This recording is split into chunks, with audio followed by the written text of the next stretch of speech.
Hi everyone, this is Kai from Tizo. Today I will show you how to find your laptop model number. Let's get started. First of all, I'm using command prompt and find my laptop model number. Open, run. Here I'm pressing shortcut key Control R, then type ms info 32. Press OK.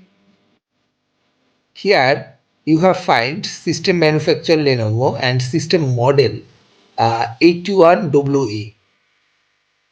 Here is my laptop model number. That's it. Then I'm going to my second option. First of all, press Windows button.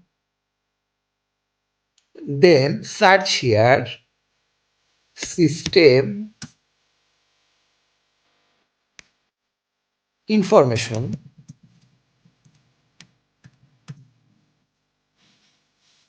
Enter system information. Here also find system summary, hardware resources, components, software environment. Here system summary goes to system manufacturer and system model. Here that's it.